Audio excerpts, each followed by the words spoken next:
Assalamualaikum warahmatullahi wabarakatuh. Halo anak-anakku, jumpa lagi dengan saya.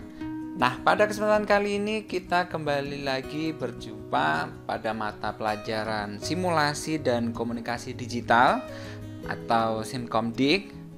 Nah, di pertemuan kedua ini kita akan belajar terkait dengan menerapkan logika dan algoritma komputer. Ya, bagaimana kita menyelesaikan suatu permasalahan dengan logika dan penyelesaian secara algoritma.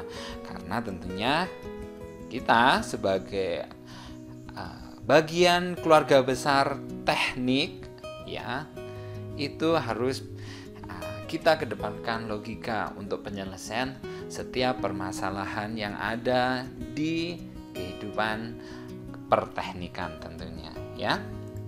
Oke. Nah, apa saja yang kita pelajari terkait dengan menerapkan logika dan algoritma komputer tersebut? Yang pertama adalah memahami pengertian dan konsep logika, melakukan dan menerapkan, ya, dan mengoperasikan fungsi-fungsi perintah, memahami penggunaan fungsi-fungsi perintah, menerapkan fungsi-fungsi perintah tersebut ke dalam aplikasi komputer. Oke, untuk penilaiannya masih sama, nanti ada penugasan dan metode belajarnya yaitu menggunakan ceramah dan dikombinasi dengan WA Group dan Google Form saja. Nah, untuk sumber belajar itu menggunakan media cetak dan elektronik. Khususnya yang elektronik, kalian silahkan untuk mengakses materi itu di bit.ly/simkomdik_materi. Di situ modul terkait simulasi dan komunikasi digital semester 1, semester 2, PowerPoint yang mungkin sudah misalnya ini berarti di pertemuan pertama dan kedua nanti sudah ada di folder Simkomdik. Silahkan kalian download, kalian simpan di baik itu di handphone ataupun laptop komputer Anda, seperti itu. Dan mungkin saya ingatkan untuk penilaian ini ada penugasan, tentunya silahkan kalian tertib sehingga tidak menumpuk di akhir nanti.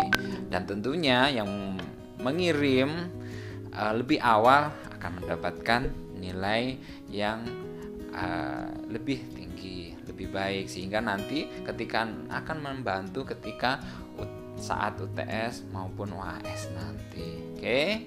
Nah, kita awali cerita dengan pernahkah kita kan suatu saat ada permasalahan, tiba-tiba keluar ide, ya.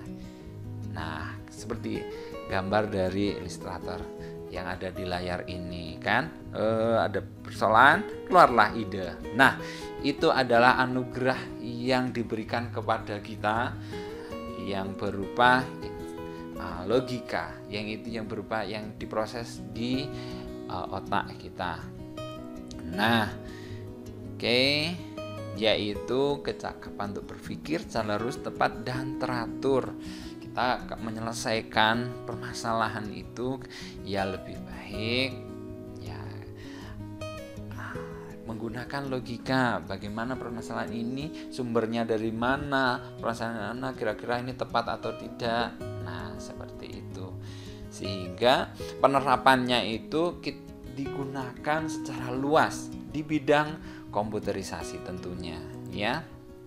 Nah, berawal dari tentunya adalah sebuah permasalahan diproses dan akhirnya lahirlah sebuah ide. Bagaimana temuan-temuan saat ini itu berawal dari sebuah masalah, iya kan? Misalnya Alva Thomas Edison misalnya dengan permasalahan saat itu belum ada penerangan, gelap gulita, hanya memanfaatkan dari pencahayaan dari minyak, ya kan, sehingga terang, tidak tahan lama, sehingga terus kemudian dia memproses suatu bahan yang dapat memancarkan cahaya, dan ada permasalahan lagi, bahannya tidak terlalu kuat cepat putus, ganti lagi, sehingga lahirlah lambung pijar seperti itu. Dan algoritma adalah salah satu dari ilmu yang mempelajari cara penyelesaian masalah berdasarkan langkah-langkah terbatas yang logis dan sistematis dengan tujuan tertentu, sehingga dia lebih tertata gitu kan. Oke. Nah, dalam algoritma dalam sebuah pemrograman itu berupa alur pikiran yang tersusun secara sistematis dengan instruksi bahasa yang dieksekusi. Misalnya kalau di pemrograman komputer ini ya, tentunya mungkin gambar yang ditampilkan itu ada sebelah kanan ya, nih line monitor. Nah, di belakangnya itu sebenarnya ada program-program yang hanya berupa listing atau daftar program yang dieksekusi, sehingga akan menampilkan seperti ini. Oke.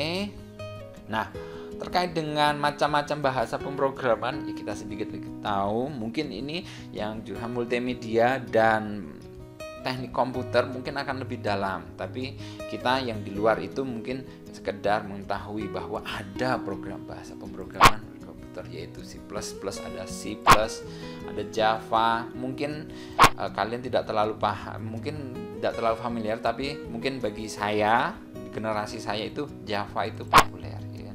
Di handphone Nokia dulu ada Pascal, ada Basic. Oke. Nah, penerapan dari algoritma ini sebenarnya kita gunakan ya sehari-hari. Misalnya membuat kue, membuat pakaian, membuat alat musik, pengambilan uang di ATM, ya kita mandi, kan ada urut-urutannya sebenarnya ya. Oke, misalnya ini mungkin kalian apakah sudah sering atau sudah pernah manggilnya ke ATM untuk mengambil uang, tentunya tarik tunai ya. Nah, tentunya kalian akan mengikuti alur yang sudah diberikan step by step. Nggak mungkin itu kalian datang langsung keluar uangnya, kan ada banyak proses. Nah, proses-proses ini itu adalah salah satu contoh dari penerapan algoritma. Tentunya datang, nah mengeluarkan kartu ATM memasukkan kartu ATM ke dalam mesin ATM, terus masukkan PIN, mengetik nominal yang diberikan, mesin ATM mengeluarkan sebelah uang dan mengeluarkan struk dan mengeluarkan kartu ATM. Oke. Nah, di situ nanti ada istilahnya proses, algoritma, dan pemrosesan. Proses itu adalah kegiatan pelaksanaan algoritma tersebut. Nah, algoritma itu adalah tahapan-tahapan dari proses tersebut. Nah, oke. Nah, di sini penulisan dari algoritma itu menjadi dua, yaitu pseudocode, yaitu kode atau instruksi perintah yang menyerupai bahasa program tingkat tinggi, dan yang mungkin akan sering kita jumpai yaitu flowchart. Ya, yaitu langkah-langkah yang menceritakan suatu kejadian proses lainnya dalam suatu program secara detail yang dilakukan dalam proses simbol-simbol. Mungkin pernah kita misalnya ke mana, mungkin kalian dulu waktu mendaftar di SMK Medan kan ada flowchart, berarti entry apa dulu, entry dari UN, entry dari ini, masukkan verifikasi kesehatan, masukkan nomor PIN dan sebagainya. Mungkin kalau pernah kalian ke Samsat yang untuk mengurus perpajakan motor, mungkin ikut orang tua itu kan ada flowchartnya terkait misalnya mengurus SIM itu bagaimana flowchartnya, seperti itu. Oke, untuk beberapa simbol dari flowchart yang utama sebenarnya banyak. Ini yang utama saja, yaitu ada awal ataupun akhir ya, titik terminal. Ada keluar masuk untuk menyatakan proses input dan output. Simbol proses itu berupa persegi panjang, yaitu menunjukkan pengolahan yang dilakukan, dan simbol arus untuk hubungan antar simbol. Contohnya, nah ini yang menggunakan pseudocode yang kita mencari luas segitiga. Yang pertama kan masukkan alas, masukkan tinggi, kita masukkan hitung luas, ya kan? alas kali tinggi dibagi 2, ya kan? Baru nanti akan hasil berupa luas. Nah, untuk flowchartnya yang pertama adalah kita awali dengan start, masukkan alas, masukkan tinggi. Nah, kita proses yang kotak tadi berupa luas sama dengan dalam kurung alas kali tinggi atau kurung dibagi 2. Oke, baru akan tampil yaitu luas. Kalau sudah selesai, sudah berarti stop. Nah, contoh yang lain mungkin karena SMK kan banyak siswa laki-laki dan suka ngopi. Ya, tentunya kalian pernah berpikir nggak bagaimana cara untuk membuat kopi? Oke, misalnya kita awal dari start, masukkan kopi 1 sendok teh, masukkan gula 2 sendok teh, aduk rata. Oke, coba rasa. Nah, diproses, dicoba, dicicipi. Nah, hasilnya bagaimana? Sudah manis atau belum? Jika belum, di sini biasanya belum. Nah, tambahkan 1 gula, 1 sendok teh. Nah, aduk rata, coba lagi. Apakah sudah?